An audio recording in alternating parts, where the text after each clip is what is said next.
Hello everybody and welcome. In this video I'm going to show you how to check MAC address for your speaker EDIFIER MS50A.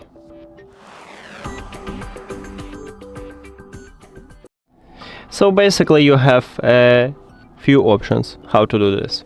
The first one, we can use an application, and the second one, we can find this information at the speaker. And let's get started by use the application. Open EDIFIER Home app. Of course, you need to add this speaker to the app. If you don't know how, you can check a video at this channel. Now tap at your speaker and go to the settings. And right here we have MAC address, so you can check it here.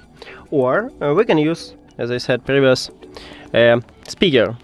So at the bottom we have this information.